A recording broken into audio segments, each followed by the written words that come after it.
డిస్ట్రిబ్యూటర్స్కి, theatre యాజమాన్యానికి and ప్రేక్షక లోకానికి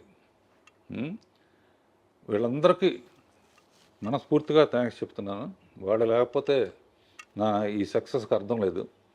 అండ్ ముఖ్యంగా పర్టికులర్గా నేను వాళ్ళ ఇంత సక్సెస్ఫుల్గా ఉండటానికి రీజన్ ఏంటంటే మంచి ముహూర్తం ఏంటంటే పూజ్యులు విశ్వఖ్యాత నట సార్వభౌమ ఎన్టీ రామారావు గారితో అడవిరాముడు చిత్రంతో నా జర్నీ కమర్షియల్ డైరెక్టర్గా స్టార్ట్ అయిందమ్మా. ఫస్ట్ టైం ఆడిటోరియంలో అడవిరాముడిలో అంతకుముందు రామారావు గారు కనపడితే పూలు వేయటం, కొబ్బరి హారతలు ఇవ్వటం ఉండేది. ఫస్ట్ టైం ఆర్ఎస్కోబాయ్ పాటకి డబ్బులు వేయటం మొదలుపెట్టారు. అదొక రికార్డు. దానికి కారణం ఏంటంటే ఈ అవకాశం నాకు అవడానికి నేను అసిస్టెంట్ డైరెక్టర్గా ఫస్ట్ క్లాప్ కొట్టింది కూడా ఆయన మీదే. ఆయన మీద కొట్టిన క్లాప్ ఆ తర్వాత ప్రేక్షకులు కొన్ని కోట్ల మంది మన సినిమాలకి క్లాప్స్ కొడతారని అప్పుడు ఊహించలేదు నేను. ఇలా చాలా విషయాలు మీ నుంచి తెలుసుకోవడం, మీతో పంచుకోవడం సంతోషంగా ఉంది. ముఖ్యంగా అండి 50 ఏళ్లలో 110 సినిమాలు చేయడం అదొక మామూలు రికార్డు కాదు. అంటే ఒక ఫిల్మ్ మేకర్గా, ఒక డైరెక్టర్గా 50 ఏళ్ళు కంప్లీట్ చేసుకున్న వాళ్ళు మేబీ హాలీవుడ్లో మనం చూసుకుంటే స్పిల్స్బర్గ్ గారి దగ్గర నుంచి, మార్టిన్ సోర్సెస్ గారి దగ్గర నుంచి ఇట్లా కొంతమంది ఉంటే ఉండొచ్చు గాక, కానీ భారతదేశంలో 50 ఏళ్లలో 110 సినిమాలు, అందులో అసలు 70కి పైగా సినిమాలు 100 డేస్ కంప్లీట్ చేసుకోవడం, 26 సినిమాలు రజతోత్సవాలు పూర్తి చేసుకోవడం, 4 సినిమాలు గోల్డెన్ జూబిలీ సెలబ్రేషన్స్ పూర్తి చేసుకోవడం, ఇవి కాక 4 సినిమాలకి మీరు దర్శకుడిగా ఒక పర్యవేక్షణ చేయడం, అసలు ఇవన్నీ ఒక మామూలు విషయం కాదు రాఘవేంద్రరావు గారు. ఈ మ్యాజిక్ని ఎలా సాధ్యం అయ్యేలా చేశారు మీరు? అంటే ఎప్పుడు ప్రతి ఫీల్డ్లోనూ కాంపిటీషన్ స్పిరిట్ ఉండాలమ్మా. నాకు అసిస్టెంట్ డైరెక్టర్గా ఉన్నప్పటి నుంచే, అసిస్టెంట్ డైరెక్టర్ ముందు కాలేజీలో ఉన్నప్పుడు కూడా ఏంటంటే మెడ్రాస్లో ఉండేవాళ్ళం. కాలేజీకి పుస్తకాలకి ఇచ్చిన డబ్బుని సినిమాల కోసం, తెగ సినిమాలు చూడటం కోసం ఖర్చు పెట్టేవాడిని. మా ఫ్రెండ్ పుస్తకాలతో చదివి పాస్ అయ్యాను. మా ఫ్రెండ్ ఏమో 3 సార్లు తప్పాడు. అలా చూసి నడిచి మౌంట్ రోడ్ నుంచి నడిచి వస్తూ ఉంటే ఈ షాట్ ఎట్లా తీశారు, ఈ షాట్ ఎట్లా తీశారు, మనం అయితే ఎలా తీయాలి అనే ప్యాషన్ విపరీతంగా ఉండేదమ్మా. అప్పుడు మా నాన్నగారు కూడా డైరెక్టరు. ఆ తర్వాత ఆయన చాలా సక్సెస్ఫుల్గా ప్రేమ్ నగర్ ఇవన్నీ చేశారు. మా సొంత ప్రొడక్షన్స్ ప్రకాష్ ప్రొడక్షన్స్ అని ఉండేది. దానికి ఎంబ్లమ్ లైట్ హౌస్ అనమాట. సొంతంగా తీసిన సినిమాలు చాలా అడ్వాన్స్ ఐడియాగా తీసేవారు ఆయన. అందుకనే మొత్తం పోయింది డబ్బు. డైరెక్టర్ ఆలోచనలు ఎలా ఉంటాయంటే కంపారిజన్స్తో ఉంటాయి. ప్రకాష్ ప్రొడక్షన్స్ లైట్ హౌస్లో బల్బు ఆరిపోయింది, నేను మళ్ళీ డైరెక్టర్ అయ్యి ఆ బల్బు వెలిగించాలి అనే ఒక ఛాలెంజ్ తీసుకున్నామా. ఛాలెంజ్ తీసుకుని ఫస్ట్ పిక్చర్ పాండవనస్తం కమలాకర్ కామేశ్వరతో చేసి, తర్వాత నాన్నగారి దగ్గర ఎక్కువ చేశాను. విమోచన్ గారి దగ్గర ఒకటి చేశాను. నాన్నగారి దగ్గర సెక్షనే చాలా ఉపయోగపడింది. నాన్నగారితో స్త్రీజన్మ ఇది తీస్తున్నప్పుడు రామానాయుడు గారు, నాన్నగారు ప్రేమనగర్ కనెక్షన్స్తో నేను మ్యూజిక్ విషయంలో కానీ, ఈ విషయంలో కానీ నా యాక్టివిటీసు ఇవన్నీ చూసి, రాఘవేంద్ర ఫస్ట్ డైరెక్షన్ నాకే చేయాలి నువ్వు అని చెప్పారు. చెబితే మా ఫాదర్ ఏమన్నారంటే ఇంకొంచెం ఎక్స్పీరియన్స్ ఉంటే బెటర్ అని చెప్పి అలా పాపం. అందుకనే సౌందర్యలహరిలో ఫస్ట్ నేను నాయుడు గారితోనే స్టార్ట్ చేశాను. ఆ తర్వాత యాక్చువల్గా మా ఫ్రెండ్స్ చాలా కేసీపీ లిమిటెడ్ అని దాని తాలూకు కొంచెం బాగా రిచ్ పీపుల్, బాగా క్లోజ్గా ఉండేవాళ్ళం. వాళ్ళు ఓ రోజు రాఘవేంద్ర సినిమా తీద్దామన్నారు. తీద్దామంటే నేను అందరిలాగా ఎందుకు, శ్యామ్ బెనగల్ వాళ్ళలాగా మంచి ఆర్ట్ ఫిల్మ్ తీయాలి, 1,00,000 రూపాయల్లో తీసి రికార్డు చేయాలి, కొత్త ఆర్టిస్టులు ఎవరికి డబ్బులు ఇవ్వటం లేదు, ఎవరు ఫుడ్ వాళ్ళు తెచ్చుకోవాలి, ఇటువంటి పిచ్చి ఆలోచనలతో వాళ్ళకి చెబితే ₹1,00,000 సినిమా కాదు, కాస్ట్లీ సినిమా తీయాలి, ఫస్ట్ పిక్చర్తోనే జగపతితో పోటీ పడాలి, రామానాయుడు గారితో పోటీ పడాలి. సో ఒక డైరెక్టర్గా అది డిఫైనింగ్ మూమెంట్ అన్నమాట. అసిస్టెంట్ డైరెక్టర్ నుంచి డైరెక్టర్గా ఆ ఛాలెంజ్ని యాక్సెప్ట్ చేస్తూ అప్పటి పరిస్థితులకు తగ్గట్టుగా వండర్ఫుల్ అండి. నేను ఏం చేస్తానో ఎలా తీస్తానో కూడా నా మీద నమ్మకంతో ఇచ్చిన ప్రొడ్యూసర్స్ మొట్టమొదట ఇచ్చిన వాళ్ళకి మర్చిపోకూడదు కదమ్మా. సార్ ఆ హంబుల్ క్వాలిటీ ఎన్ని జనరేషన్స్ మీ నుంచి నేర్చుకున్నా సరే ఇంకా చాలా తక్కువే అవుతుంది. అది మే 2, 1977 టాలీవుడ్కి ఒక గొప్ప దర్శకుడు పరిచయం అయిన రోజు. బాబు సినిమా రిలీజ్ వెనకాల ఒక కథ ఉంది అని విన్నాము. అంటే మీరు ముహూర్త బలాన్ని గట్టిగా నమ్ముతారని, ఆ ముహూర్తానికి ఆ సినిమాని విడుదల చేయాలి, కానీ అప్పట్లో కాబట్టి కరెంటు కోతలు అవి ఉంటూ ఉంటాయి, సో టైంకి రిలీజ్ చేయలేకపోతున్నాము అని చెప్పి మీరు ఒక పోస్టర్ వేసి అందరికీ పంచారట. సో ఆ ఎక్స్పీరియన్స్ని గుర్తు చేస్తూ ఆ టైంలో ఎలాంటి సవాళ్ళని ఎదుర్కొన్నారు రాఘవేంద్రరావు గారు మీరు? అంటే ఒకటమ్మా, ఏప్రిల్ 28 ఒకటి, మే 2 ఒకటి, మే 9 ఒకటి, ఈ 3 సెన్సేషన్. బాబు కూడా 28 రిలీజ్ అవ్వాల్సిందే, మే 2కి వచ్చింది. Okay. Adavi Ramudu April 28 super duper hit. Baahubali April 28 2 super duper hit. Wonderful. May 2 నా ఫస్ట్ పిక్చరు. మే 2 అమరావతికి మళ్ళీ పుట్టినరోజు. అంటే మనం వెదవాడాలం కనుక ఖచ్చితంగా అమరావతితో కనెక్ట్ అవుతాం. రైట్. మే 9 రేపు one of my Veerudu Athiloka Sundari మా అందరి ఫేవరెట్ సినిమా రిలీజ్ అవుతుంది అప్పుడు కూడా. సో ఈ 3 డేట్స్ గోల్డెన్ మెమరీస్ ఉంటాయమ్మా. అండ్ ఎప్పటి నుంచో నాకు ఈటీ చూసినప్పటి నుంచి ఫ్యాంటసీ సినిమా తీయాలని, ఫస్ట్ ఫ్యాంటసీ సినిమా డైరెక్ట్గా కొన్ని కేవీరెడ్డి గారు 1-2 తీశారు, కానీ యాక్చువల్ ఫ్యాంటసీగా అక్కడి నుంచి రావటం అది అంటే అది క్రెడిట్ అనుకోవట్లేదు. రైటర్ చక్రవర్తి ఐడియా చెప్పాడు, తర్వాత జంజాల గారు, ఎండమూరి వీరేంద్రనాథ్, విజయేంద్ర ప్రసాద్, మేమందరం కలిసి తీసాం. రేపు 9వ తారీఖు నాకన్నా మా టీం అందరూ ఉత్సాహంగా ఉన్నారన్నమాట. అసలు మేమందరం ఫ్రెండ్స్ ప్లాన్ చేసేసుకున్నాము అక్కడ కేక్ కటింగ్కి, అక్కడ అసలు ఫుల్ హడావిడి చేయడానికి ఫుల్. అంటే ఫస్ట్ టైం ఆ సినిమాని కొన్ని లక్షల సార్లు చూసినా ఇంకా సినిమాని ఇప్పుడు మళ్ళీ థియేటర్కి వెళ్ళి చూడాలి అన్నది మాలో కూడా ఫ్యాన్స్గా కూడా బోలెడంత ఎక్సైట్మెంట్ని నింపే ఒక సినిమా అది. అదేనమ్మా, ఇప్పటికీ దత్తు గారు కానీ చాలామంది జగదేక వీరుడు మళ్ళీ తీయమంటారు. నేనేమంటా అంటే అదే పేరు పెట్టి వేరే సినిమా తీసినా బాగుండదు. అదే సినిమా తీయాలంటే మళ్ళీ కంపారిజన్ వస్తుంది. ఇప్పుడు చిరంజీవి కొడుకు రామ్ చరణ్తో తీసాం అనుకో, శ్రీదేవి కూతురు అనుకో, మనుషులు మారారు కానీ వాళ్ళే గుర్తుకొస్తూ ఉంటారు. 100% రైట్ సార్ మీరు చెప్పింది. పైగా మ్యూజిక్ ఏమో మార్చకూడదు. అంతకన్నా గొప్ప మ్యూజిక్ ఇళయరాజా గారు, మహానుభావుడు. ఒకసారి ఊరిని సరదాగా చెప్తాను, ఇళయరాజా గారు నేను ఎప్పుడు మాట్లాడినా కదా, ఆయనకి ఏదో ఫంక్షన్ వస్తే ఇక్కడికి వచ్చాడు ఆయన. అందరూ మాట్లాడిన తర్వాత రాజా గారు మాట్లాడడం, ముందు డైరెక్టర్ గారిని మాట్లాడమనండి రాఘవేంద్ర గారిని, నేను ఆయన మాట్లాడారంటే ఇప్పుడు అదేం కుదరదు, ఆయన మాట్లాడితే నేను మాట్లాడతాను అంటే, సార్ నన్ను క్షమించండి, నేను ఎప్పుడు మాట్లాడలేదు స్టేజ్ మీద అంటే, మీరు మాట్లాడితే మాట్లాడతా లేకపోతే దిగిపోతాను. అప్పుడు ఒక మాట చెప్పాను అనమాట,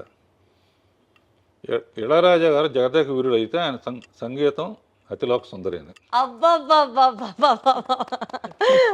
భలే చెప్పారు. అంతకన్నా 2 ముక్కల నుంచి ముగించేశారా? ఆ మాత్రం ఆ ఒక్క మాట చెప్పి ముగించేశారా? ఈ మధ్య అంటే ఇప్పుడు రంగంలో దిగాను కాబట్టి కొంచెం మాట్లాడుతున్నా.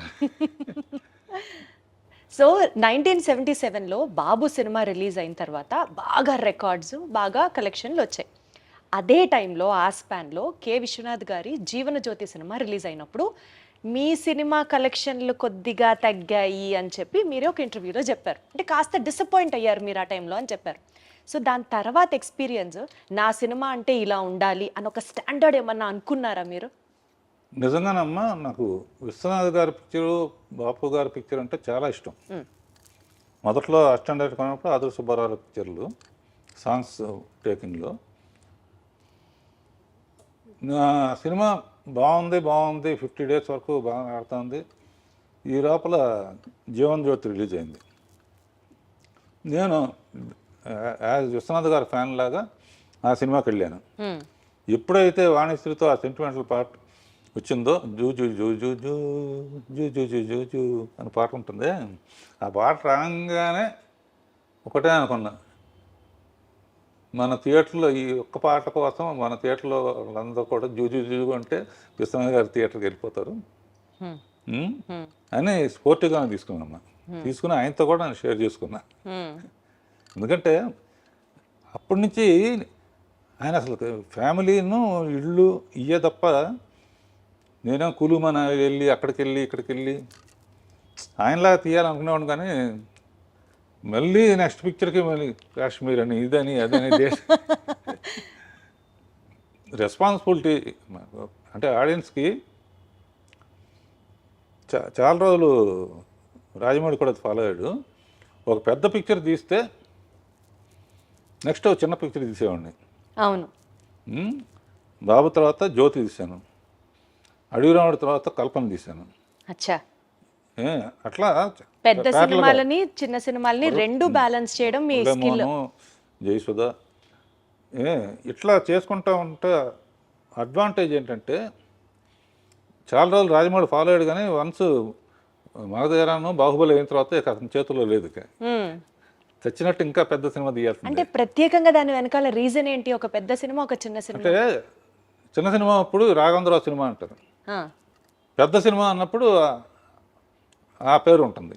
అంటే హీరో పేరు ఉంటుంది తప్పని కదా నేను చెప్పేది. మెయిన్గా అంటే రాఘవేంద్రరావు సినిమా చూడాలి, లేకపోతే దాసరి నారాయణరావు సినిమా చూడాలి. ఇప్పుడు ఏంటంటే రాజమౌళి సినిమా చూడాలి, సుకుమార్ సినిమా చూడాలి, అన్నీ అందరూ. మీ స్టైల్ ఆఫ్ ఫిల్మ్ మేకింగ్లో రాఘవేంద్రరావు గారు ఒక గ్రాండియర్ ఉంటుంది. ఒక విజువల్ స్టోరీ టెల్లింగ్ని మీరు అద్భుతంగా విజువల్స్ రూపంలో కానీ ఫ్రేమ్ సెట్ చేయడంలో కానీ మీ మార్క్ మీదే. అదే ఇందాక మీరు అన్నట్లు పెద్ద సినిమా అయినా అద్భుతంగా ఉంటుంది, చిన్న సినిమా అయినా బీభత్సంగా ఉంటుంది.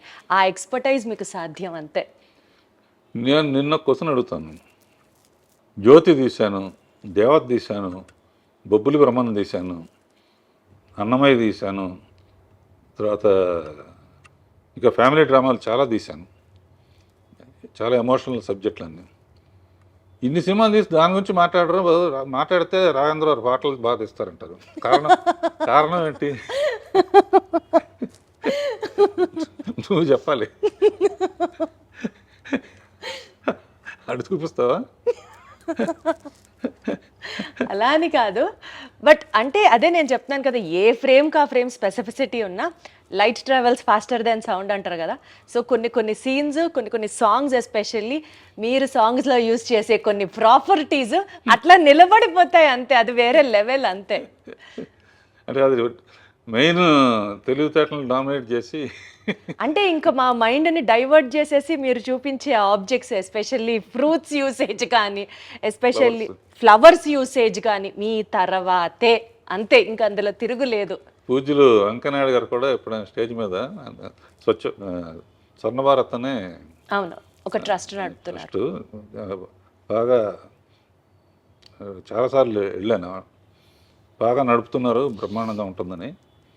ఆయన ఏ స్టేజ్ మీద చెప్పినా కూడా రాఘవేంద్ర సినిమా అంటే స్వర్గాన్ని నేల మీద దింపినట్టే అండి.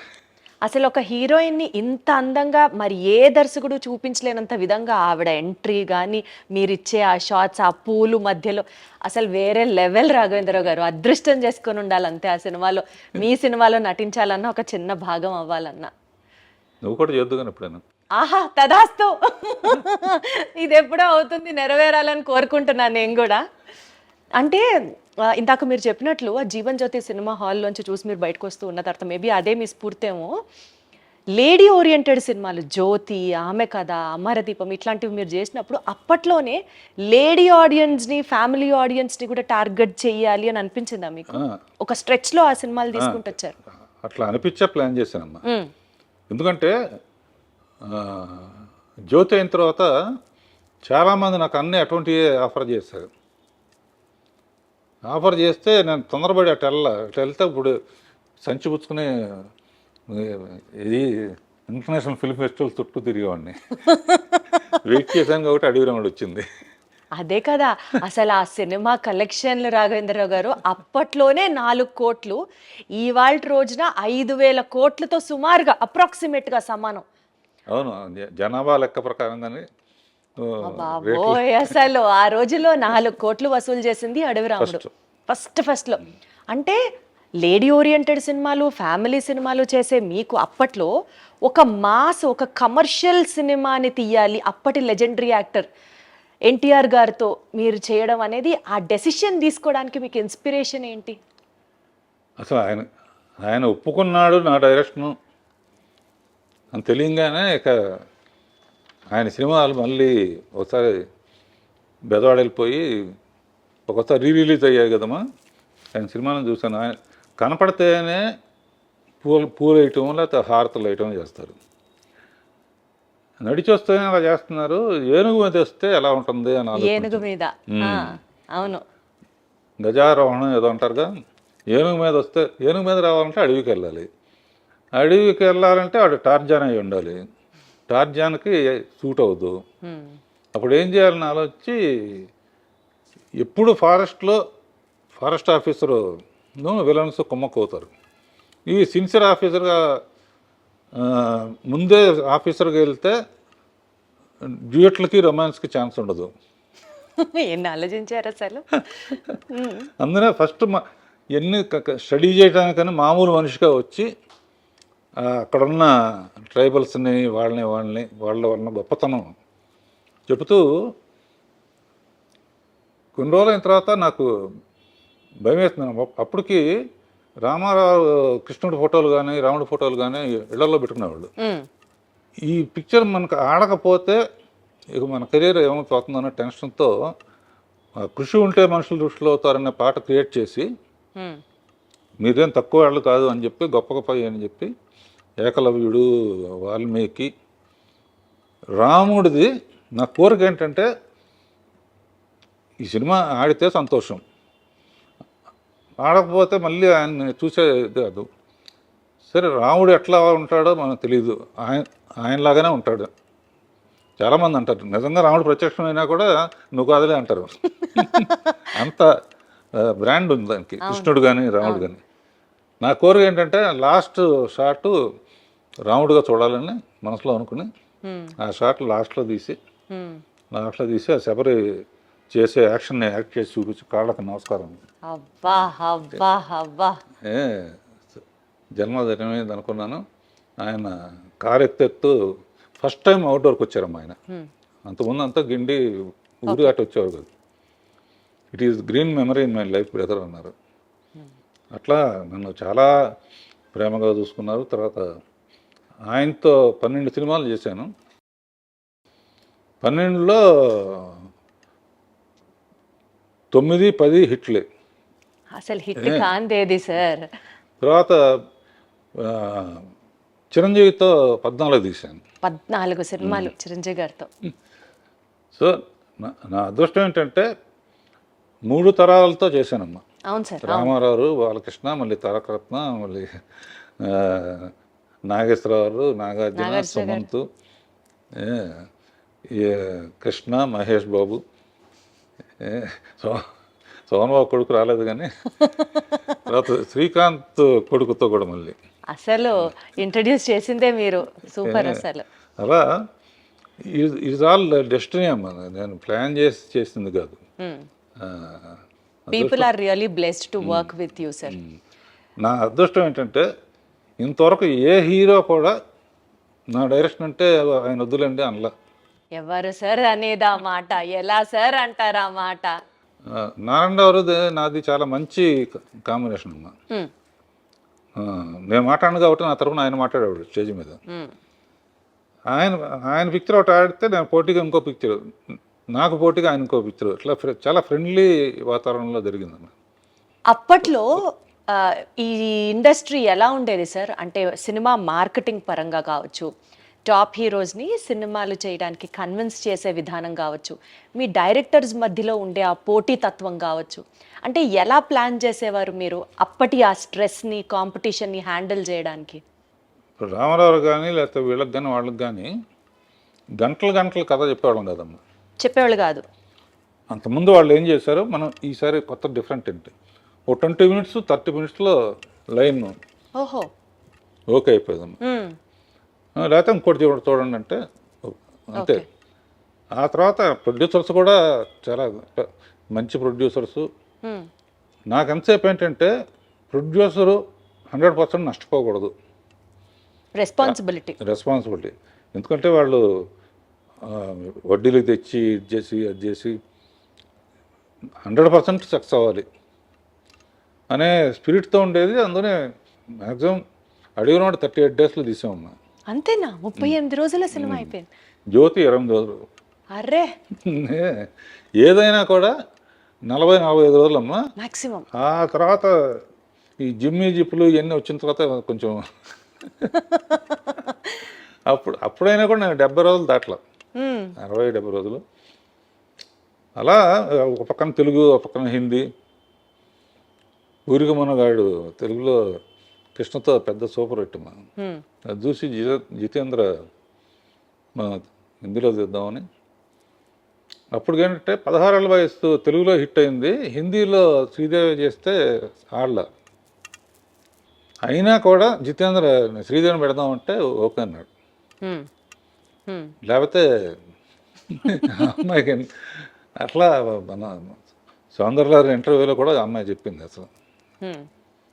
అండ్ చాలా అన్ఫార్చునేట్ విషయం ఏంటంటే లాస్ట్లో అమ్మాయి మామ్ అనే సినిమా తీసింది కదమ్మా, రీసెంట్గా రిలీజ్ అయింది. అవును. ఇక్కడ ఆడియో ఫంక్షన్ తెలుగులో కూడా చేయడానికి నన్ను చీఫ్ గెస్ట్గా పిలిచి ఆ అమ్మాయి కాంబినేషన్లో 24 సినిమాలు చేశాను. 25th ఫిలిం కూడా మనం చెయ్యాలని నాకు ఆడ నమస్కారం పెట్టింది. ఆ తర్వాత దేవలోకానికి వెళ్ళి అతిలోక సుందరి దేవలోకానికి వెళ్ళిపోయింది. చాలా ఇండస్ట్రీకి అంటే మ్యాక్సిమం సర్వ్ చేసింది. అట్లాంటి డెత్ ఉండకూడదు.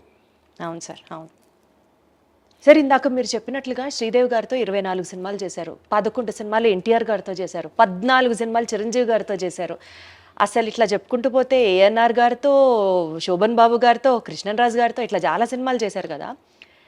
అప్పట్లో ఆ హీరోస్లో ఉండేటువంటి ఆ చరిష్మాటిక్ ఎక్స్పీరియన్స్ మీతో ఎట్లా ఉండేది సార్? నాగేశ్వరరావు, రామారావు వాళ్ళు మా నాన్నగారు తరం అమ్మ. చాలా గౌరవంగా ఉండేది. వాళ్ళ ఎక్స్పీరియన్స్ మాతో షేర్ చేసుకోవటం. ఎందుకంటే వాళ్ళకి కూడా వాళ్ళకి ఆ టైంలో ఏంటంటే యంగ్ డైరెక్టర్స్ కావాలి వాళ్ళకి. ఎప్పుడైనా కొత్తదే సెలెక్ట్ చేసుకుంటారు కదా. అట్లా అందరూ అసలు చాలా హ్యాపీగా ఆడతా పాడతా తీసేవాళ్ళం కథల విషయంలో కానీ, రిలీజ్ అయిన తర్వాత కానీ. అండ్ ఇంకో గొప్ప విషయం ఏంటంటే ఓ పిక్చర్ ఒక ఆడపోయినా కూడా ఈ డైరెక్టర్ వద్దు ఇంకో డైరెక్టర్ పెట్టుకుందాం అనే సిస్టమ్ లేదు అప్పుడు. రామారావు కానీ ఎవరైనా కూడా హీరోలు అందరూ, చిరంజీవి గారితో కూడా నాకు హిట్లు ఉన్నాయి, ఫెయిల్యూర్స్ కూడా ఉన్నాయి. ఫెయిల్యూర్ అయిందని చెప్పి మన డిస్కౌంట్ డైరెక్టర్ వద్దు అన్నట్టు లేదు, ఈక్వల్గా షేర్ చేసుకునేవాళ్ళం. ఓకే, తప్పు జరిగింది నెక్స్ట్ కరెక్ట్ చేసుకుందామని. అట్లా చాలా ఫ్రెండ్. ఇప్పుడు కూడా అంతా సరదాగానే ఉంటారు. ఇప్పుడున్న జనరేషన్లో వాళ్ళు తీసే పిక్చర్లు నాకు నచ్చిందంటే డెఫినెట్గా నాకు ఫోన్ చేసి అప్రిషియేట్ చేస్తారు. చేస్తే నేనే వస్తానండి అని చెప్పి వచ్చేవారు. అప్పుడప్పుడు డైరెక్టర్స్ అందరం కలిసి ఈ బ్యాచ్ డైరెక్టర్స్ అందరూ మా ఇంట్లో పార్టీ చేసుకుంటా ఉంటున్నాం. అబ్బో, అదే అడగబోతున్నాను. అంటే డైరెక్టర్స్ ఇప్పటి వాళ్ళని మీరు అప్రిషియేట్ చేయడమో చాలా పెద్ద విషయం. ఇందాక మీరు అన్నట్లు 3 తరాల హీరోలని మీరు ఇంట్రడ్యూస్ చేశారనుకోవచ్చు, వాళ్ళతో కలిసి చేశారనుకోవచ్చు. ఎన్టీఆర్ గారి దగ్గర నుంచి, ఏఎన్ఆర్ గారి దగ్గర నుంచి ఇట్లా చెప్పుకుంటూ పోతే జనరేషన్స్ వైజ్ సినిమాలన్నీ మీరు చేశారు ఆ హీరోలతో. ఆ జనరేషన్ గ్యాప్కి మీరు ఎలా అడ్జస్ట్ అయ్యేవారు రాఘవేంద్రరావు గారు? ఎలా హ్యాండిల్ చేసేవారు? వాళ్ళతో ఫ్రెండ్లీగా ఉండేవాడు. వాళ్ళ మెయిన్గా అమ్మో రాఘవేంద్ర గారు చాలా సీరియస్గా ఉంటారు అనుకుని వస్తారు. ఓహో! వచ్చిన తర్వాత కొంచెం మామూలుగా ఫ్రెండ్లీగా ఉంటాం, కొంచెం ఫూరిష్ జోకులు వేయటం. నా చుట్టూ కూడా ఎప్పుడు ఎంటర్టైనింగ్గా ఉండే వాళ్ళతోనే ఉంటాను నేను. చాలామంది ఇప్పుడు ఉన్న బ్యాచ్లో కానీ బయట బయట ఫ్రెండ్స్ కానీ సినిమా ఫ్రెండ్స్ కన్నా బయట ఫ్రెండ్స్లో కానీ సరదాగా ఏ దేశం వెళ్ళినా కూడా వాళ్ళతో వెళ్ళటం, అక్కడ ఏదో ఒకటి చేయటం, ఏం లైఫ్ని లైట్గా తీసుకోవటం. అద్భుతం. అంటే మిమ్మల్ని ఇంట్రడ్యూస్ చేస్తున్నాను అని కొంచెం ఆ భయము, ఆ బెరుకు నాకు గూడా ఉండింది. భయపడుతూ వచ్చాను. అమ్మో! చాలా తక్కువ మాట్లాడతారనుకుంటా. కానీ కెమెరా సాక్షిగా చెప్తున్నాను, సార్‌ని కలిసిన తర్వాత అసలు ఈ ఇంటర్వ్యూ ఎంత జాయ్‌ఫుల్‌గా, హ్యాపీగా, అసలు నాకిప్పుడు టెన్షనే లేదు రాఘవేంద్రరావు గారు. ఆ స్ట్రెస్ అంతా పోయింది. ప్రశాంతంగా మాట్లాడుతున్నట్టుంది మీతో. మెయిన్గానమ్మా ఇప్పుడు మనకు ఒక సామెత ఉంది కదమ్మా, కొత్త నీరు వస్తే పాత నీరు వెళ్ళిపోతుందని. నేను ఒక స్టేజ్లో అవును కొత్త తరం వచ్చినప్పుడు మనం హ్మ్. సైడ్ ఇవ్వాల్సిందే, ఆపలేం కదా, ఆపాల్సిన అవసరం కూడా లేదు.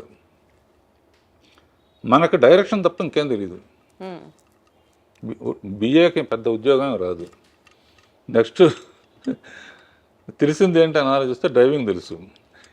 చాలా రిచ్ మ్యాన్ దగ్గర డ్రైవర్గా పనికొస్తాం తప్ప డైరెక్షన్ తప్ప ఏమీ తెలియదు.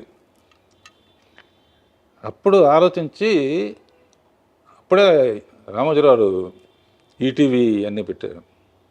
సీరియల్స్ చేసి శిష్యులకు అప్పచెప్పి రష్ చూసి అప్పుడప్పుడు షూటింగ్ దగ్గరికి వెళ్ళి మ్యూజిక్ చేసి సినిమాలాగానే ఉంటుంది అని శాంతినివాసం అని మొదలుపెట్టి రాజమౌళిని డైరెక్టర్గా పెట్టాము. ఓహ్! అలా మీరే ఇంట్రడ్యూస్ చేశారా? అంతకుముందు నాకు చంద్రబాబు గారు ఎలక్ట్రానిక్ మీడియా అడ్వైజర్గా నాకు అవకాశం ఇచ్చినప్పుడు రాజమౌళి, ముళ్ళపూడి వర, గంగరాజు వీళ్ళందరూ కూడా యాడ్స్ చేసేవాళ్ళు సోషల్ అవేర్నెస్ కోసం. అద్భుతంగా చేసేవాడు రాజమౌళి. అప్పుడు శాంతినివాసం కథ అనుకుంటే అతనే మొత్తం కథని అవుట్లైన్ చెప్పాను, అతను 1000 ఎపిసోడ్లకు సరిపడా. సో అప్పుడప్పుడు సెట్కి వెళ్ళేవాడిని. నేను అనుకున్న చెప్పిన తర్వాత రష్ వచ్చిన తర్వాత చూస్తే నేను చెప్పిన దానికన్నా బాగా తీసేవాడు. హ్మ్. సో అక్కడి నుంచి ఇక కాన్ఫరెన్స్ వచ్చి స్టూడెంట్ నెంబర్ 1కి నేను పర్యవేక్షణ చేసి తను డైరెక్టర్‌గా పెట్టారు. పెట్టినప్పుడు ఊరినే అతను సక్సెస్ఫుల్గా 2-3 సినిమాలు అయిన తర్వాత ఆర్కే నుంచి వచ్చావు కదా, నీకు ఎప్పుడు వీలుంటే డబ్బులతో నాకు పని లేదు, నీకు ఎప్పుడు వీలుంటే అప్పుడు నాకు కూడా ఒకటి చేయంటే ఆఖరికి బాహుబలి అని గిఫ్ట్గా ఇచ్చాడనమాట. అద్భుతం. నేను మా అల్లుళ్ళు కలిసి తీసాం. హ్మ్. సో ఇప్పుడు అంటే ఇప్పుడు సరే ఆ తరం అయిపోయింది. సీరియస్ తరం ఇప్పటికీ జరుగుతుందమ్మా. 25 ఏళ్ళ నుంచి ఆ సీరియల్స్ అన్నీ గూడా ఒక స్టాండర్డ్, ఒక క్వాలిటీకి ఒక నిదర్శనం లాగా తీస్తున్నారు మీ బ్యానర్ నుంచి వచ్చేటువంటి ఆ సీరియల్స్ కానివ్వండి. తర్వాత మా అన్నయ్య కోరిక మీద ఆర్కే ప్రొడక్షన్స్ అని పెట్టి ఫస్ట్ చేస్తే నందమూరి రామారావు బ్రాండ్ ఉండాలని చెప్పి బాలకృష్ణ అడగానే బాలకృష్ణ హ్యాపీగా మా డేట్స్ అడ్జస్ట్ చేసి ఇచ్చాడు. హ్మ్. అలా ఆర్కే బ్యానర్లో మా అన్నయ్యతో అల్లరమొగుడు, అల్లరిపోయుడు కొన్ని ఫెయిల్ అయినా కొన్ని సక్సెస్ఫుల్గా. అండ్ మా అన్నయ్య గారి పిల్లలు మా పిల్లలు అందరూ కలిసే పెరిగారు కనుక అంతా జాయింట్ ఫ్యామిలీ లాగా. సక్సెస్ఫుల్ జాయింట్ ఫ్యామిలీ అంటే మీరు ఎక్కడి నుంచి వచ్చారంటే రాఘవేంద్రరావు గారు, ప్రాపర్గా ఆ ఫ్యామిలీ ఎథిక్స్, బాండ్స్, లైఫ్లో కొన్ని వాల్యూస్ ఇవన్నీ పాటిస్తూ ఈ స్థాయికి వచ్చారు కాబట్టి మేమందరం ఇవాళ రోజున అంత గౌరవంగా, గర్వంగా మీ వైపు చూస్తాం. That's all because of your brought up, మీ వాల్యూస్, మీ ఎథిక్సే ఇవన్నిటికీ కారణం అనిపిస్తుంది నాకు. మిమ్మల్ని ఇలా కలవడం, ఇంటర్వ్యూ చేయడం అసలు నాకు వేరే లెవెల్గా ఉంది. మీ సినిమాలో చాలా వేరియేషన్స్ ఉంటాయి. యాక్షన్, డ్రామా, కామెడీ, రొమాన్స్, జానపదం, మైథాలజీ, ఇలా చెప్పుకుంటూ పోతే లిస్ట్కి కామా కామా కామా యాడ్ చేసుకుంటూ వెళ్ళాలి. వీటిల్లో మీకు బాగా నచ్చిన జానర్ ఏది? నాకు అన్ని జానర్స్ ఇష్టం అమ్మా, ఏది చేసినా సిన్సియర్గా చేస్తాను. అసలు కామెడీను గ్లామర్ లేకుండా అసలు ఆలోచన అసలు ముందు. కామెడీ, గ్లామర్ లేకుండా సినిమా ఉండదు అసలు. ఎందుకంటే జస్ట్ అబ్జర్వ్, అన్నమయ్య సినిమాలో కూడా 2 క్యారెక్టర్స్ని పెట్టి గుండు హనుమంతరావు బ్రహ్మానందాన్ని పెట్టి, అంటే తర్వాత మోహన్ బాబు, సేఫ్టీ అంటే అన్నీ ఉండాలి అనే ఒక స్ట్రాంగ్ బిలీఫ్ మనకు. రాఘవేంద్రరావు గారి సినిమా అంటే ప్రేక్షకుడికి ఫుల్ మీల్స్ అంతే. అది మెయిన్ ఉద్దేశం అమ్మా. ఎప్పుడన్నా హారర్ కానీ సస్పెన్స్ థ్రిల్లర్ కానీ అలాంటివి ట్రై చేశారా అండి? అసలు మీకు ఇష్టమా అవి? ఆర్ఆర్ సినిమా చూస్తే తల దించుకుంటాను నేను. అది దెయ్యం వస్తుందని తెలియగానే డాన్ మ్యూజిక్ రాగానే ఇట్లా చూడండి అనమాట. ఆ సౌండ్ అయిపోయిన తర్వాత లేస్తాను. ఊరిని శాంపుల్కి వేటగాడిలో ఒట్టి నిజం హారర్ కాదు, ఒక బంగ్లాలో నుంచి నేను వేయడం ఇది పాటలాగా ఇది పువ్వులు పూయిన తోట అని ఫైనల్ కాదు, అక్కడ మదరే విడిపిస్తాడని. అంతకన్నా ఇంకా అంతకన్నా హారర్ జోన్లోకి వెళ్ళారు అసలు. అది చూడండి, అసలు థియేటర్కి వెళ్తాను, అది ఆ ఎపిసోడ్ వచ్చినప్పుడు మొట్ట తల తెంచుకుంటాను అన్నమాట. అదొకటి. గొంతులో క్యాన్సర్, సిగరెట్లు ఏమన్నా కూడా తల ఉంచుంటారు. సో అసలు అలాంటివి కూడా చూడరు, అంటే ఏదైనా అన్ప్లెజెంట్ అనిపించింది అసలు చూడరు యూజువల్గా? బాధ వేస్తుంది, వచ్చింది ఎంటర్టైన్మెంట్ కోసం. Got it. సో అయితే మీరు అనేకమైనటువంటి ప్రసిద్ధ మ్యూజిక్ డైరెక్టర్స్తో కూడా పనిచేశారు. మీ సినిమా అని అంటే మ్యూజిక్కి ఒక ప్రత్యేకమైన స్థానం ఉంటుంది అన్నది మాకు అర్థమైపోతుంది. మ్యూజిక్ పట్ల మీకున్నటువంటి కమాండ్ అనుకోవచ్చు, లేకపోతే మీకు అది ప్రత్యేకమైన ఇంట్రెస్టా? మ్యూజిక్ ద్వారా కూడా ప్రజల్ని ఒక కనెక్షన్లోకి తీసుకొచ్చేస్తారు మీరు. ఏంటి మీకు అంత మ్యూజికల్ సెన్స్? మీ రూమ్లోకి రాగానే రాఘవేంద్రరావు గారు ఆ పక్కన ఆ కీబోర్డ్ అది చూసి కూడా అబ్బా నా క్వశ్చన్ కరెక్ట్గా అడుగుతున్నా నేను అని అనిపించింది. మీకు మ్యూజిక్ అంటే అంత ప్రత్యేకమైన ఎఫినిటీ దేనికి? మొదటి నుంచి ఫస్ట్ పిక్చర్స్ అన్నీ చక్రవర్తి చేశాడమ్మా. చక్రవర్తి నేను క్లోజ్ ఫ్రెండ్స్ అనమాట. అతనికి హార్మోనీ కానీ సరిగమలు కానీ తెలియదు. బాండ్ గిఫ్ట్ అంటారే, ఏ లైన్ ఇచ్చినా కూడా ట్యూన్ కట్టేస్తారన్నమాట. సో చక్రవర్తితో జర్నీ మ్యాక్సిమం 30-40 సినిమాలు చేసామమ్మా. తర్వాత మహాదేవన్ గారు, తర్వాత పెద్ద చేంజ్ అసలు మ్యూజిక్లో సెన్సేషన్ చేసింది మన ఇళయరాజా గారు. కోటితో చేశాను, విద్యాసాగర్తో చేశాను, రాజేశ్వరరావుతో చేశాను, సత్యం గారితో చేశాను. అండ్ 24 పిక్చర్స్ 23 పిక్చర్స్ అయినాయి. కీరవాణితో నా కాంబినేషన్ సెన్సేషనల్ హిట్స్ అన్నీ. ఎందుకంటే మా ఇద్దరికి మంచి అండర్స్టాండింగ్ అర్థమైపోతుంది ఆ కెమిస్ట్రీ మాకు వినేటప్పుడు హాల్లో. ఇప్పుడు ఏ సినిమా అయినా సరే కీరవాణి లేకపోతే నేను పని చేయలేదు అనమాట. అంత సింక్ అయిపోయారు. సింక్ అయిపోయి ఫ్యామిలీగా కూడా బాగా వాళ్ళ ఫ్యామిలీ మా ఫ్యామిలీ కలుస్తాం, మూడు ఫ్యామిలీ మా ఫ్యామిలీ కలవడం. అంటే కీరవాణి దగ్గర నుంచి నేర్చుకుంది ఏంటంటే కొంచెం రాగాల గురించి కానీ ఇది ఏ రాగం అని అడిగి. కీరవాణిలో గొప్పతనం ఏంటంటే పల్లవిలో ఆల్మోస్ట్ సిచ్యువేషన్ బట్టి తనే చాలా వరకు కాంట్రిబ్యూషన్ ఉంటుంది. అలా మ్యూజిక్ అసిస్టెంట్ డైరెక్టర్గా ఉన్నప్పుడే 60 పాటలన్నీ పాడుకునేవాడిని. అండ్ మేము హాలిడేస్కి నేను మా బ్రదరు విలేజెస్కి వెళ్ళేవాడు. కేసరపల్లి మాది. వెళ్ళినప్పుడు సినిమా వాళ్ళం అంటే వాళ్ళ క్రేజ్ ఆ రోజుల్లో. ఇప్పుడు అంత క్రేజ్ లేదనుకో. ఇప్పుడు కూడా అంతే క్రేజ్ ఉందండి. కాగదు సినిమా వాళ్ళు అంటే అదేండి సార్ ఏదో పాడండి అనేవాళ్ళు. నేను మా అన్నయ్య కలిసి డ్యూట్ పడేవాళ్ళం. అబ్బో గుర్తుందా? ఏదన్నా 1-2 లైన్లు ఇప్పుడు పాడగలరా? జస్ట్ ఊరుకునే ఒక హమ్ము. పులి వస్తేరా ఏం చేస్తావురా అన్నయ్య అంటే ఇది చేస్తాను తమ్ముడు అని. ఏదో అంటే విలేజ్ లైఫ్ నాకు బాగా ఇష్టం అమ్మా. అందుకనే తర్వాత చాలా సినిమాలు విలేజెస్లోనే తీశాను. సో ఇండస్ట్రీకి అండి హీరో విక్టరీ వెంకటేష్ గారి దగ్గర నుంచి, శ్రీదేవి గారి దగ్గర నుంచి దగ్గర 70 మంది హీరోయిన్లని, 25 మంది స్టార్ హీరోస్ని, ఎందరో దర్శకుల్ని పరిచయం చేసిన మీకు వాళ్ళలో చూసిన వెంటనే ఈ క్వాలిటీ డెఫినెట్లీ వీళ్ళని షైన్ చేసేలా చేస్తుంది అని మీరే ముందర అనలైజ్ చేసుకుంటారా? వాట్ క్వాలిటీ ఏం చూస్తారు మీరు వాళ్ళలో ఇంట్రడ్యూస్ చేసే ముందు? హీరోకి అడ్వాంటేజ్ ఏంటన్నా అన్నీ తనే చేస్తాడు. ఇంట్రొడక్షన్ కానీ, డ్యాన్సులు కానీ, నథింగ్, ఫైట్లు కానీ, విలన్తో పోరాడి ప్రజల కోసం ఏదో చేయటం, సో హీరోయిన్స్ కేవలం ఆ, అందంగా చూపించాలనేది మైండ్లో. ఆల్రెడీ అందంగా ఉన్నా కూడా ఒకసారి రాజమౌళి ఒక ఇంటర్వ్యూలో నన్ను అడిగాడు, మేము చాలా పాటల్లో హీరోయిన్ బాగా అనుకుంటామండి, మీ దాంట్లోనే ఎక్కువ బాగుంటారు, కారణం ఏంటి అన్నారు.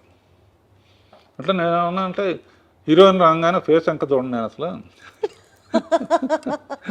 అనగానే అందరు గొల్లు నవ్వారు. అంటే సరదాకని చెప్పి ఏంటంటే ఎవరు పూర్తిగా అందంగా ఉండరమ్మా. కొంతమంది నవ్వు బాగుంటుంది, కొంతమంది కళ్ళు బాగుంటాయి, కొంతమంది. సో ఏది బాగదో అది చూపించకుండా అవాయిడ్ చేయటమే మీ గొప్పతనం, మీ స్కిల్. లేకపోతే కొంచెం అటు ఇటుగా ఉంటే చుట్టూ పూలు పెట్టి అందులోంచి అమ్మాయిని అదా పూలకి అసలు కారణం. అలా అల్టిమేట్గా ఏంటంటే లక్షాధికారికైనా రిక్షావాడికైనా సరే వాళ్ళు చెయ్యలేని చూడలేని తెర మీద కనపడితేనే, పర్టికులర్గా కింద స్థాయి వాళ్ళు అయితే మటుకు వాళ్ళే శ్రీదేవితో డ్యాన్స్ చేసినట్టు, వాళ్ళే జయసుతో డ్యాన్స్ చేసినట్టు, వాళ్ళే విజయశాంతితో డ్యాన్స్ చేసినట్టు ఊహించుకుంటారు. కంపల్సరిగా సినిమా రిలీజ్ అయిన తర్వాత విజయవాడ వెళ్ళామండి, విజయవాడ ఏలూరు అన్నీ. వాళ్ళ కామెంట్స్ చాలా విచిత్రంగా ఉంటాయి మనం ఊహించిన దానికన్నా కూడా. జగదేక సుందరికి శ్రీకాకుళం అక్కడికి వెళ్తే ఒక అతను అన్నాడు, ఈ సినిమా ఎవరైనా సరే 3 సార్లు చూడాలంటే. 3 ఏంటారు లెక్క అని అడిగాను నేను. ఒకసారి చిరంజీవి కోసం చూడాలి ఏం చేస్తున్నాడని, ఒకసారి శ్రీదేవి కోసం చూడాలి ఏం చేస్తుందని, ఒకసారి ఇద్దరిని కలిపి చూడాలి. అంటే వాడు ఎంత ఆలోచన. మనం కూడా ఈ యాంగిల్లో చూస్తే ఇద్దరు అద్భుతంగా చేస్తూ ఉంటే ఇద్దరు 2 చూడలేము కదా, ఎవరిని చూసి న్యాయం చేస్తాం. అందునే అంత అన్ని రోజులు కానీ అన్ని. సో వాళ్ళ దగ్గర నుంచి చాలా నేర్చుకోవాలమ్మా, ఆడియన్స్ దగ్గర నుంచి. మనం తీసి పంపించేయటం కాదు. తర్వాత అప్పుడు ఓన్లీ ల్యాండ్ లైన్లు కనుక ఏంటి సినిమా పరిస్థితి అంటే వాళ్ళు ఫోన్లో చెప్పారు, విపరీతమైన రిపీట్ ఆడియన్స్ అండి, 13:3 వరకు చూసి కొంతమంది వెళ్ళిపోతారు, ఇదేంటి డబ్బు టికెట్ కొని 13:3 వెళ్ళిపోవటం ఏంటి అన్నాను. 13:3 ఆఖరి సాంగ్ వస్తుందండి, ఆ సాంగ్ ఆ మజా ఊహించుకుంటూ దారిలో ఒక బీరు కొనుక్కుని మల్లెపూలు కొనుక్కుని ఇంటికి వెళ్తాడు. అంటే వాళ్ళ విశ్లేషణ అమ్మా, నేను అనుకునేది కాదు, ఆడియన్స్ పల్సు. అంటే ఎవరైనా కళలు వస్తూ ఉంటాయి, లేకపోతే ఇదిగా ఏంటంటే అదే మూడ్లో అంటే సాంగ్స్కి పర్టికులర్గా పేరు రావడానికి రీజను ఇటువంటి. Got it sir. అలాంటి ఎలిమెంట్స్ని మీరు ఎక్కువ ఫోకస్ చేసేవాళ్ళు, ఆ దృష్టి ఆలోచించేవాళ్ళు. ఎందుకంటే సరదాగా చిరంజీవి గారు కానీ వీళ్ళు కానీ మీరు హీరోయిన్స్ అందంగా చూపిస్తారు, అన్నీ మీరే చేస్తున్నారు కదా, యాక్షన్ మీరే చేస్తున్నారు, వీళ్ళంతా ఛాలెంజింగ్ మీరే చేస్తున్నారు, అట్లీస్ట్ పోనీ అందంగా హీరోయిన్లైనా చూపిద్దాం కదా అని చెప్పేవారా? ఏదో జరిగిపోయిందమ్మా.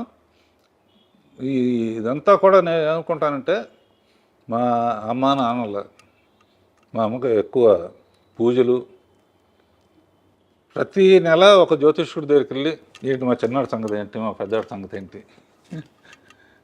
అందులో సౌందర్యలహరిలో లాస్ట్ ఎపిసోడ్లో మా ఫ్యామిలీ అందరితో మదర్ లేరు అప్పటికి, అదేదో ఫ్యామిలీ పరిచయం కోసం చేసాం అనుకుంటున్నారు. లాస్ట్లో నేను ఉంటాను, ఒకసారి చూడము. చాలా బిజీగా ఉండి ఎప్పుడు ఇంట్లో నెలకు ఒక 4 రోజులు ఉండేవాళ్ళం, పిల్లలు ఏం చదువుతున్నారో కూడా నాకు తెలిసే కాదు. వాళ్ళు ఏం చదువుతున్నారు, ఫలానా చదవమని కానీ నేను, వాళ్ళకు వాళ్ళు చదువుకున్నారు, వాళ్ళకు వాళ్ళు పైకి వచ్చారు, వాళ్ళకు వాళ్ళు ప్రూవ్ చేసుకున్నారు. ఇలాంటిది ఈ షోలో ఎందుకు పెట్టానంటే పిల్లలకి ఇండివిజువాలిటీ ఇచ్చి, ఇప్పుడు ప్రతి ఫంక్షన్కి పిల్లలు చేసుకునే ఫంక్షన్కి కూడా నన్ను పిలుస్తారు, సరదాగా ఉంటాను. ఇది చూసైనా ఓల్డ్ ఏజ్ హోమ్కి పేరెంట్స్ పంపించకూడదు, లేకపోతే నా వయసు ఏంటి వాళ్ళ వయసు ఏంటి, వాళ్ళ పిల్లలు వాళ్ళందరూ బర్త్డేలకు కూడా అంకుల్ వస్తే బాగుంటుందని వాళ్ళ ఫ్రెండ్స్ కూడా. అంటే ఏదో ఒకటి పుట్టినరోజుకి ఒక సత్యపండు ఉండేవాడు, పాటలు తెలుగుదేశానికి పాటలోను బర్త్డే సాంగ్స్ ఎవరు బర్త్డే వేస్తే వాళ్ళ మీద ఒక సాంగు అంతకుముందు తీసిన స్టిల్స్ వేసి ఏదో ఒక ఇంట్రెస్ట్ క్రియేట్ చేస్తూ ఉంటాం అన్నమాట. సార్ మీలో స్పార్క్ ఉంటుంది సార్, అది అది ఎవర్ లైటింగ్ స్పార్క్. ఇందాకే నేను మిమ్మల్ని పాయింట్ అడుగుదాం అనుకున్నాను, మనం ఈ ముచ్చట్లలో పడి అది కొంచెం పక్కకి వెళ్ళింది, కానీ మళ్ళీ గుర్తొచ్చింది. రామారావు గారితో మీకు ఒక ప్రత్యేకమైన అనుబంధం ఉంది. మీరు అసలు షో స్టార్ట్ చేస్తున్నప్పుడే వాళ్ళ పేర్లు తలుచుకుంటూ స్టార్ట్ చేశారు. మీకు అంత క్లోజ్నెస్ ఉన్నప్పుడు వాళ్ళతో రాజకీయాలలోకి మీరు రావాలి అని ఎప్పుడు అనుకోలేదా? ఆ ప్రవేశం గురించి ఎప్పుడు ఆలోచించలేదా? ఏదైనా తెలిసిన పని చేయాలని నా ఉద్దేశం అమ్మా. థ్యాంక్స్ టు చంద్రబాబు నాయుడు గారు. సరే, ఇందాక మీరు ప్రతి పని స్టార్ట్ చేసే ముందు వెంకటేశ్వర స్వామి దగ్గర నుంచి స్టార్ట్ చేస్తాం, ఆయన పాదాల దగ్గర ఆ కార్యక్రమాన్ని పెట్టి స్టార్ట్ చేస్తామని చెప్పారు. ఈ ప్రస్తావన వచ్చినప్పుడు Annamayya romantic, drama, mythology, fantasy ఇన్ని జోనర్లలో సినిమాలు తీసే మీకు, comedy and glamour most important అని భావించే మీకు, అన్నమయ్య లాంటి ఒక డివోషనల్ సబ్జెక్ట్ చెయ్యాలి అని ఎందుకు అనిపించింది? యాక్చువల్లీ అన్నమయ్య సినిమా ఇప్పటికీ కూడా రీసెంట్ సినిమా రిలీజెస్తో పోల్చుకుంటే ఆడియో ఆఫ్ అన్నమయ్య ఆ సేల్స్ ఇప్పటికీ కూడా స్కై రాకెటింగ్ అవుతూనే ఉన్నాయి. అన్నమయ్య ఒక ఆణిముత్యం, అన్నమయ్య మ్యూజిక్ అసలు వేరే లెవెల్. ఈ డివోషనల్ సబ్జెక్ట్ చేయాలన్న థాట్ మీకు అసలు ఎట్లా? అది ఏదైనా ఆయనే ఇచ్చాడు. తిరుపతి సినిమా మొదలుపెట్టేటప్పుడు తిరుపతి వెళ్ళి మొదలు పెడతాం, గడ్డం ఇచ్చేస్తాను. అయిపోయిన తర్వాత తిరుపతి వెళ్ళి గడ్డం ఇచ్చేస్తాను. ఇట్లా ఇప్పుడు వరకు నా గడ్డం తిరుపతిలో తప్ప ఎప్పుడైనా ఎక్కువ రోజులు అయితే పెడితే కొంచెం ట్రిమ్ చేస్తాను అంతే. అన్నమయ్య నా సబ్జెక్టు బాపు గారు, విశ్వనాథ్ గారు లాంటి వాళ్ళు కాకుండా నాకు అవకాశం రావడానికి ఆయనే కారణం అనుకుంటా.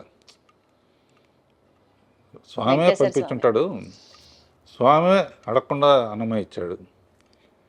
అండ్ ఆ కథ నాకు రావటం, నాగార్జున ఏంటి, రాఘవేంద్ర ఏంటి, సుమన్ ఏంటి అనుకునేది ఛాలెంజ్గా తీసుకుని నాగార్జున పెట్టడానికి రీజన్ అంటే వాళ్ళ ఫాదర్ విపన్నారాయణ ఇవన్నీ కూడా చేశారు.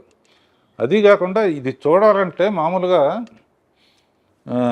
లోపలికి రావాలంటే భక్తి సినిమాలకి హీరోలు ఉంటే బెటర్ అని చెప్పి హీరోని పెట్టి జనాన్ని లోపలికి తీసుకొస్తే గ్యారంటీగా హిట్ అవుతుంది నమ్మకం. అందునే ప్రెస్ షూటింగ్ జరుగుతున్నప్పుడల్లా ప్రెస్ మీట్ పెట్టాలి, అసలు ఒకేసారి సినిమా చూపించాం అనమాట. అద్భుతం, బెస్ట్, కళ్ళకి పండగ అసలు స్వామిని అలా చూడడం. అసలు క్లైమాక్స్కి అయితే ఇప్పుడు కూడా ఫోన్ చేసి కళ్ళెమ్మటి నీళ్లు తిరగని వాళ్ళు ఉండరు సార్. ఉన్నారంటే వాళ్ళకి అసలు ఇంకా వాళ్ళు వేరే జోనర్ అని అర్థం చేసుకోవాలి అంతే. ఇప్పటికీ టీవీలో వచ్చినప్పుడు చూస్తే ఫోన్లు వస్తాయి నాకు, ఎందుకు రాకుండా అంత ఏడిపించావు అంట.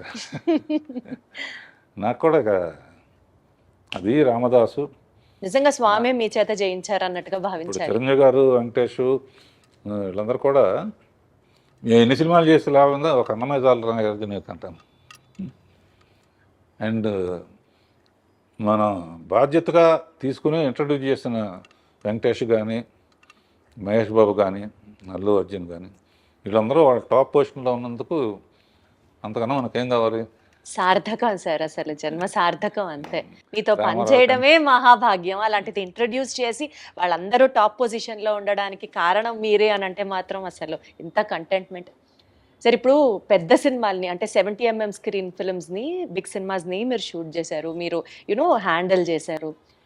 ఆర్కే బ్యానర్తో చాలా సీరియల్స్ చేశారు. అది కాకుండా ఇప్పుడు ట్రెండ్కి తగ్గట్టుగా ఓటీటీలో వెబ్ సిరీస్ని కూడా మీరు డైరెక్ట్ చేశారు. కొన్ని వెబ్ సిరీస్ మీరు చేయడం జరిగింది. ఈ ప్లాట్ఫామ్ని ఎలా చూస్తారు మీరు? అప్పుడు సీరియల్ మొదలు పెట్టినప్పుడు ఐడియా అందుకు వచ్చిందని చెప్పాను కదా, కొత్త మొత్తం అయిపోయిన తర్వాత నాకు బ్లాంక్ అయిపోయానమ్మా. బ్లాంక్ అయిపోయాను. ఇప్పుడు ఏం చేయాలి మనం? కాళ్ళ ఆఫీస్కి వచ్చి కూర్చుని ఏం చేయాలి? అప్పుడు నాకు ఐడియా వచ్చింది, సీరియల్ ఐడియా లాగానే యూట్యూబ్ చూడటం మొదలుపెట్టా, షార్ట్ ఫిల్మ్స్. అందులో బెస్ట్గా తీసిన వాళ్ళని పిలిచి కొన్ని షార్ట్ ఫిల్మ్స్ చేసాం. అందులో కొన్ని పాటలు రాయటం కూడా మొదలుపెట్టాను. పాటలు మీరు రాశారా? అరే! సో అదే టైంలో ఈటీవీలో కథాసౌధ అని చెప్పి వెబ్ సిరీస్, అంటే ఒక్కో సిరీస్ అరగంటలో అయిపోవాలన్నమాట. అరగంటలో కథ చెప్పడం.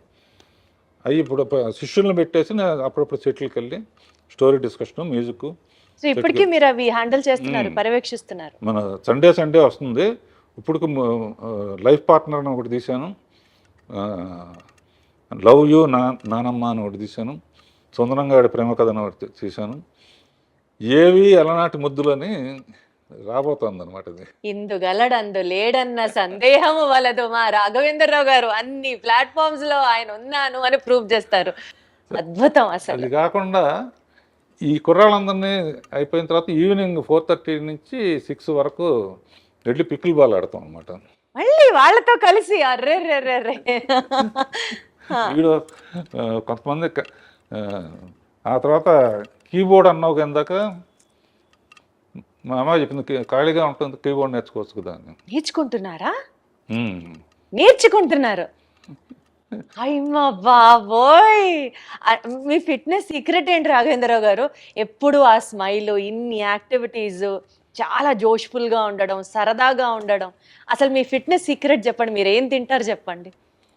తిండి దేవులే కానీ ఎక్కువ ఫూల్స్ ఉన్న చుట్టూ ఉంటారు.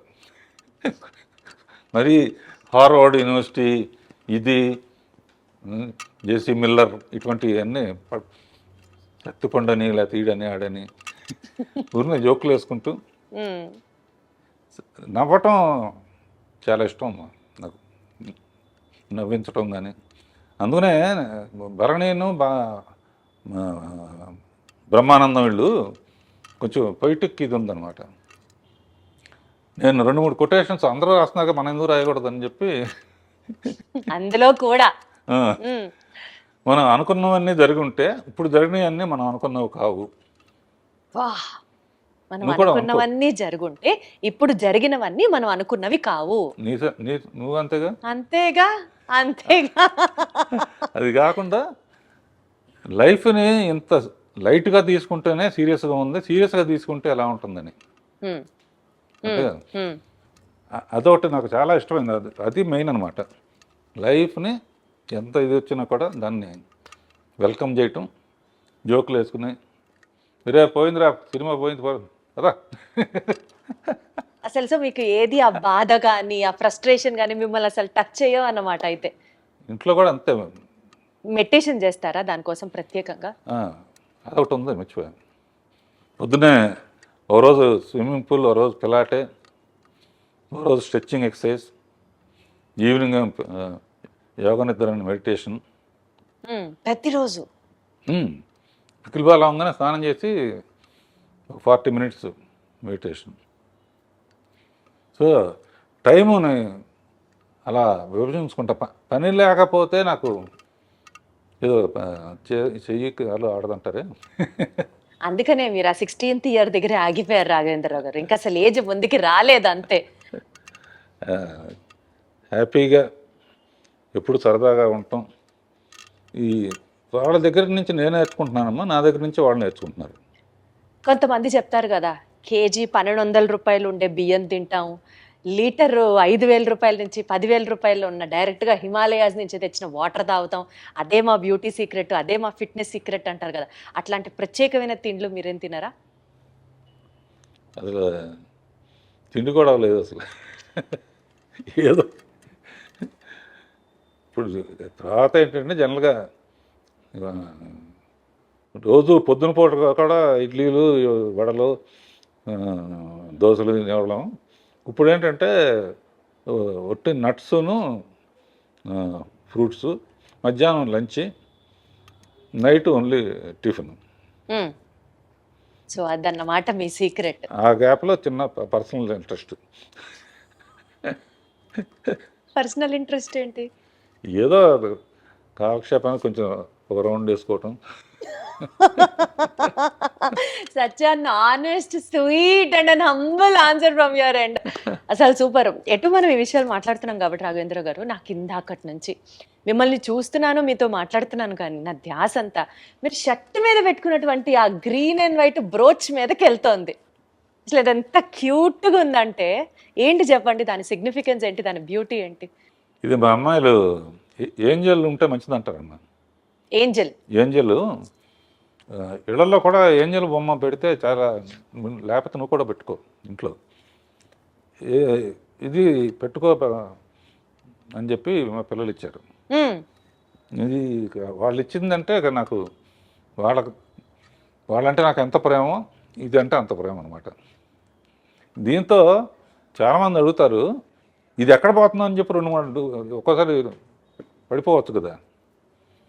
ఒకటి మట్టుకు అందరూ 2-3 ఎప్పుడూ పెట్టుకుంటాను. ఒకటి మట్టుకు ఎక్కడ పడాలో అక్కడ పడుతుంది. ఒక గొప్ప వ్యక్తి అక్కినేని నాగేశ్వరరావు నిర్యాణం చెందినప్పుడు అన్నపూర్ణ స్టూడియోలోనే ఇది చేశారు.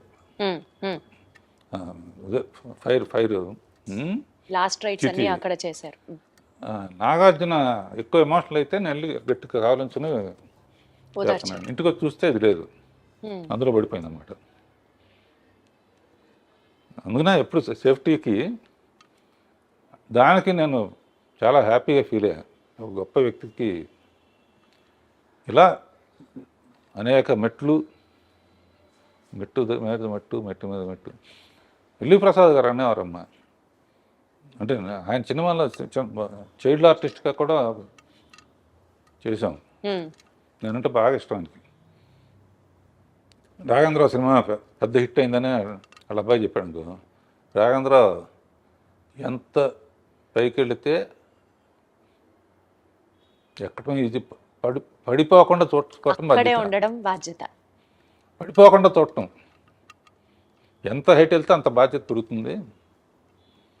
అట్లా is a beautiful journey all over.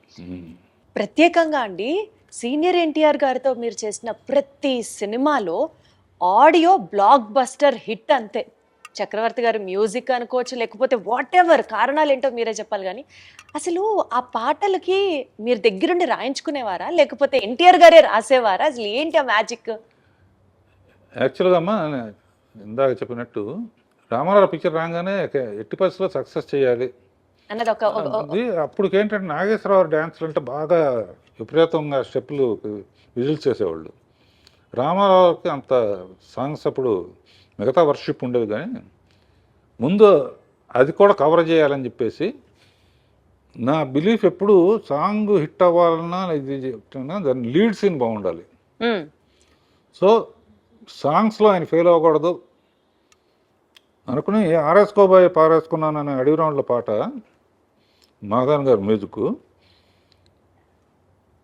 ఆ పాట అప్పుడు ఏంటంటే హీరో కోసం పరిగెత్తుకుంటూ వస్తుంటే నీళ్ళలో పడిపోతుంది.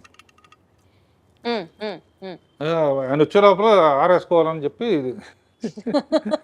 లీడ్ అలా తీసి ఈ లోపల ఆయన వచ్చేస్తున్నాడు.